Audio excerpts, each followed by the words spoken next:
hak lain sunat. Jadi dalam 4 perkara ni dia ada pula hak sunat, ada hak wajib.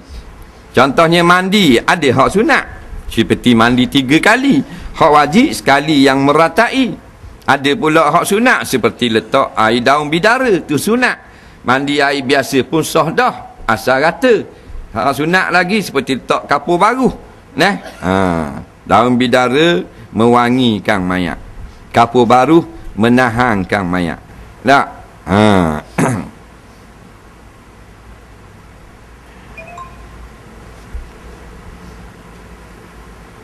Manakala talqin, membaca talqin adalah sunat juga. Baca talqin ni khilaf ulama. 2 mazhab kata sunat, 2 mazhab tak sunat. Jadi tak payah balah. Mazhab Syafi'i sunat. Jadi mana-mana ada orang ngajar dia kata tak sunat, bukan mazhab Syafi'i. Itu saja. Jadi dalam bab khilaf mazhab ni, kita kena ra'i mera'ikan. Jangan ta'assub. Ta'assub ni yang kita je betul, orang lain tak betul. Bila kita mazhab Syafi'i sunat baca talqin, mana-mana yang tak baca talqin tak payah marah. Baru comel, baru dia panggil orang berjuruh dalam beragama, reti. Orang yang tak baca talqin pula, pasal dia ikut mazhab tak baca talqin, bila ada orang baca talqin tak marah. Nampak? Ni baru cerdik. Inilah cara ulama-ulama salafus soleh zaman dulu. Learning bodoh tapi nak buat cerdik. Ilmu sikit belagak macam ulama. Faham? Baru PAH Napasiti, baru BA Honest. Faham? Dalam bab syariah, talqin bid'ah dalalah. Orang tanya ulama besar-besar, nampak? Dia kata khilaf. Nampak? Setengahnya kata sunat, setengahnya kata tak sunat. Siapa nak buat silakan, kerana yang berkata dengan sunat itu imam-imam yang mujtahid. Di antaranya Imam Nawawi rahimahullahu ta'ala. Maka kalau tubiklah tahun ni 20 orang graduan bahagian syariah hak tahun 2010. Faham? Semuanya luluh belaka makbul dalam bab syariah. Maka 20,000 orang pelajar kita ustaz baru ni sama nak dengan Imam Nawawi seorang. Tak sama. Bila tak sama, sedar ke dirilah. Faham? Jangan jadi macam mabuk pi kuda. Nampak? Ni banyak graduan, lepasan, ustaz-ustaz baru ni tak sedar ke diri. Nampak? Jenis ta'assub berasa pandai. Imam Syafi'i kata kullama zadani ilma zadani fahma bijahli. Semakin banyak ilmuku, semakin aku tahu aku jahil. Rendah diri. Oleh kerana rendah dirinya Imam Syafi'i, 1200 tahun dah meninggal dunia, orang sebut lagi nama dia. Faham? Ustaz-ustaz kita hak ada ni, hak sombong-sombong ni, hak jenis tak mau ikut mazhab, nak pertikaian benda khilafiyat, dia tak mampu lagi, orang kutuk dah. Faham? Apatah kalau mampu keras lagi. Buat buku Romi yang dia tebal gitu 2-3 utir tu, sombong dah. Tulis depan BA Honest Master. Nampak? Badminton Master. Nampak? Tak sedar ke diri. Bila tak sedar ke diri? Bila benda hak ulama-ulama kata masuk dalam bab khilafiyah, dia tebang juga nak kata tak boleh. Tak kira dia tuan guru, tuan apa, bodoh belaka ulama ni. Faham? Kerana dalil ulama-ulama besar jawab molek-molek ada. Contoh dalam bab talqin. Orang tanya Syekh Atiyah Saqar. Syekh Atiyah Saqar ni Rais Lujnah Fatwa Universiti Al-Azhar. Universiti Al-Azhar ni dia ada panel mufti sendiri. Dia tak kena-mengena dengan negeri Mesir. Dia suku benar. Kerana fatwa-fatwa daripada Al-Azhar menjadi rojokan universiti-universiti Islam seluruh dunia. Maka Syekh Atiyah Saqar adalah rais dalam ahli fatwa, dia kepala hak besar sekali. Maka orang tanya dia masalah bab talqin. Dia jawab 3 kali. Sekali dalam majalah Mujahid, sekali dalam temu ramah di Al-Azhar, sekali dalam kitab beliau Fatwa Ahsanil Kalam. Dia kata at-talqinu ba'dal dafni mustahabbun. Membaca talqin selepas tanam hukumnya sunat. Maka orang lain ustaz-ustaz tak usah buat cakap banyak. Faham? Nundak siapa tarah Syekh Atiyah Saqar. Ulama ni bukan aling saja, tetapi warak. dak cakap besar. Ni cakap bombang bid'ah belaka tu jenis ulama cakap besar. Faham? Tidak ada prinsip-prinsip ilmi. Nampak? Ni buat gaduh dia. Ini ramai ni pok-pok Rasul Dahri. Nak habis kena kecek. Kena tipu. Nampak? Sedap sangat cakap bab sunnah. Ni bid'ah dalalah. Baca telkin bid'ah dalalah. Kalau kita nak kaji ya. Dan ni ramai ni ustaz ini. Nak keluar artikel, buka blog, buka apa, buat keluar buku. Nak baca kunut bid'ah dalalah.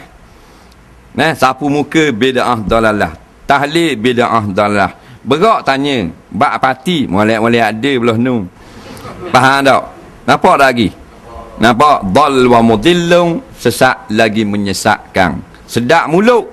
Nabi kata akhir zaman orang-orang muda yang fasih bercakap, maknanya pandai mengeluarkan dalil, iman sedikit pun tak naik ke langit. Faham? Selagi mana kita tak bagi tahu ke orang pendirian kita, selagi itulah kita rasa susah hati. Tapi ada seorang ustaz,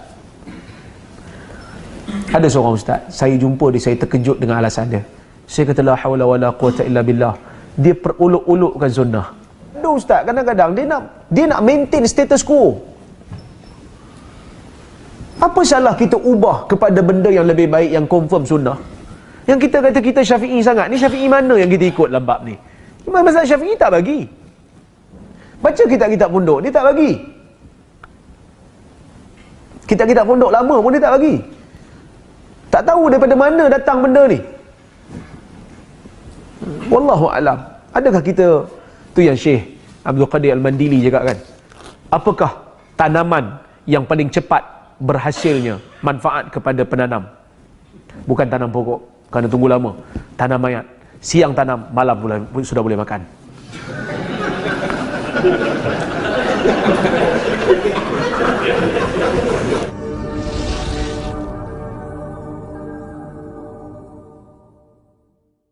Boleh Ustaz terangkan cara terbaik untuk kita meraihkan datang jemputan tahlil, kenduri arwah, yasin, talqin?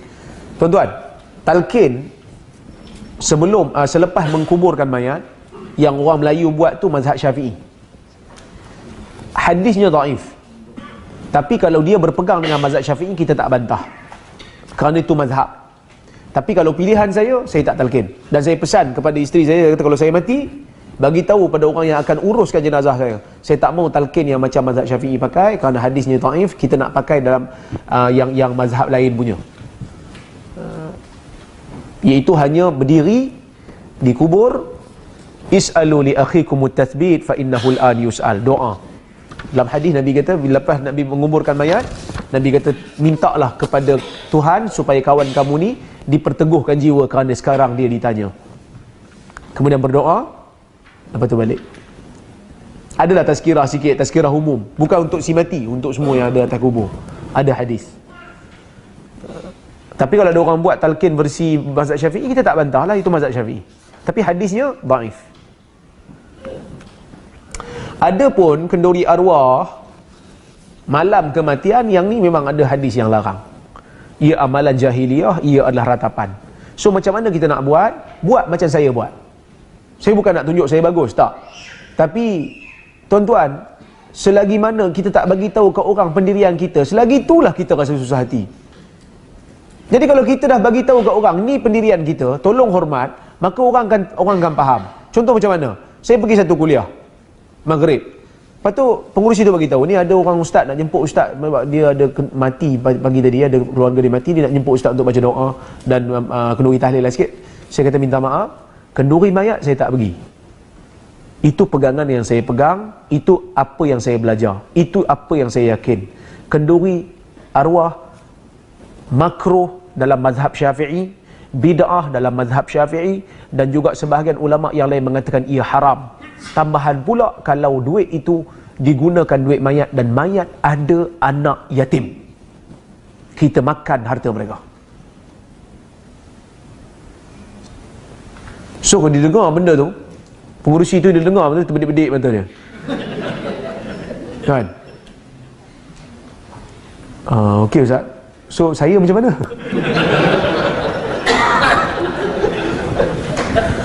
Saya kata, Tuan Haji, saya tak tahu. Tuan Haji terima jemputan. Saya bagi tahu siap-siap, saya tak pergi. Lepas pada tu dia faham, dia tak ada jemput saya lagi. Ya? Sunnahnya malam kematian ni jiran bagi makan. Kalau kita nak juga hadir, dia kata tak apalah, meraikan. Hadir, bawa makan. Bawa nasi ayam. Kira anak ni berapa orang? Oh, anak ni 5 orang. Beli nasi ayam 5 bungkus, 6 bungkus untuk mak sekali, untuk isteri si mati. Ni saya bawa nasi ayam.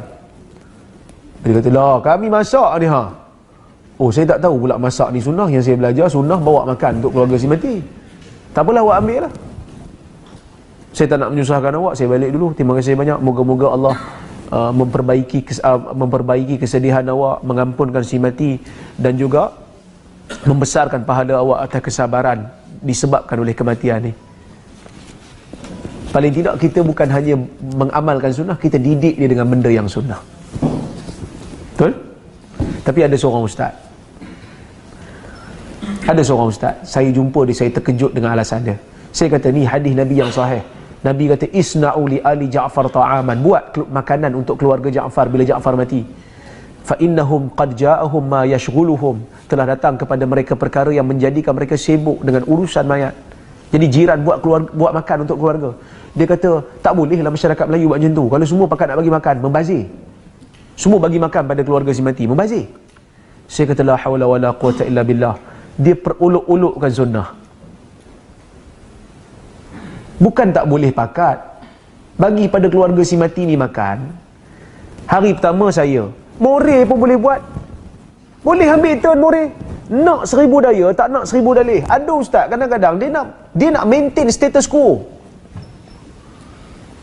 Apa salah kita ubah kepada benda yang lebih baik, yang confirm sunnah? Yang kita kata kita Syafi'i sangat, ni Syafi'i mana yang kita ikut dalam bab ni? Imam mazhab Syafi'i tak bagi. Baca kitab-kitab pondok, dia tak bagi.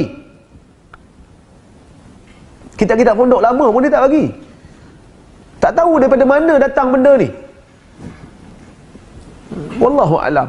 Adakah kita, tu yang Syekh Abdul Qadir Al-Mandili cakap kan, apakah tanaman yang paling cepat berhasilnya manfaat kepada penanam?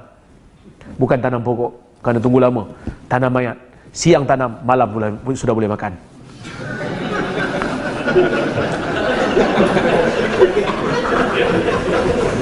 Tanam pokok kena tunggu lama kan, bertahun baru boleh makan.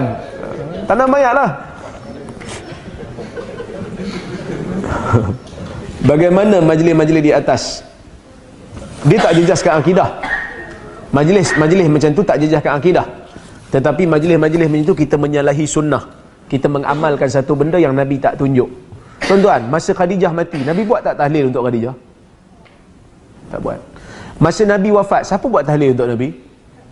Masa Abu Bakar meninggal, lauk apa yang dimasak dalam kenduri tahlil dia? Wallahu a'lam, tak ada. Kitab-kitab mazhab pun tak bagi tahu. Ini kadang-kadang dalam masyarakat Melayu, bila kenduri tahlil, kena masak makanan yang mayat suka, nanti dia nak balik makan. Siapa ajar benda ni? Agama mesti ambil daripada Nabi. Kalau baca dalam kitab mazhab Hanafi, lagi jelas dia kata.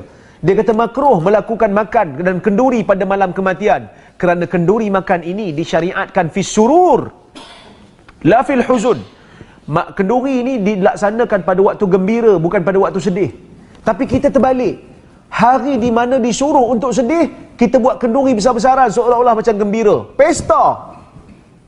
Hari disuruh untuk gembira, kita sedih pula hari raya. Pergi kubur. Bukan hari lain tak boleh pergi, tapi punyalah sedih. Ui, kan? Basah boleh perah.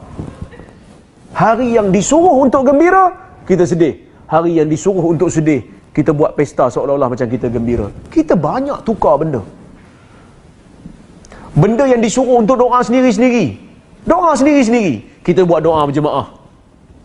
Doa ni elok sendiri-sendiri, kita buat doa berjemaah. Benda yang disuruh berjemaah, kita buat sendiri-sendiri. Solat ke RNR, semua cari tiang, semua cari dinding, solat tepi, tak kira orang masuk. Orang pun masuk belakang, belah kiri, tak kira lah, dia pun tunjuk. Tak terima tumpangan. Kita ubah benda yang Islam suruh. Heran kan? Saya pun macam peliklah orang Melayu ni. Padahal benda boleh solat jemaah. Dia sebenarnya bukan takut solat jemaah tu. Dia takut lepas tu nak baca doa tu. Kan, dia takut nak baca doa kan? Dia tak kerti baca doa. Lepas tu nanti orang tunggu dia. Dia pun tengok pula, Assalamualaikum warahmatullahi wabarakatuh. Orang pun tunggu.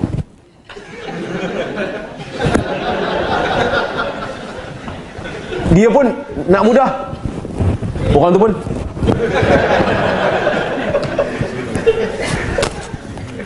lepas ni tuan-tuan jadi imam. Lepas ni tuan-tuan jadi imam. Jadi imam macam biasa, solat macam biasa jadi imam, tak ada masalah. Lepas tu tuan-tuan wirid sendiri, lepas tu terus bangun. Dia tanya, doa tak ada? Apa doa-doa? Solat pun tumpang orang. Doa lah sendiri-sendiri.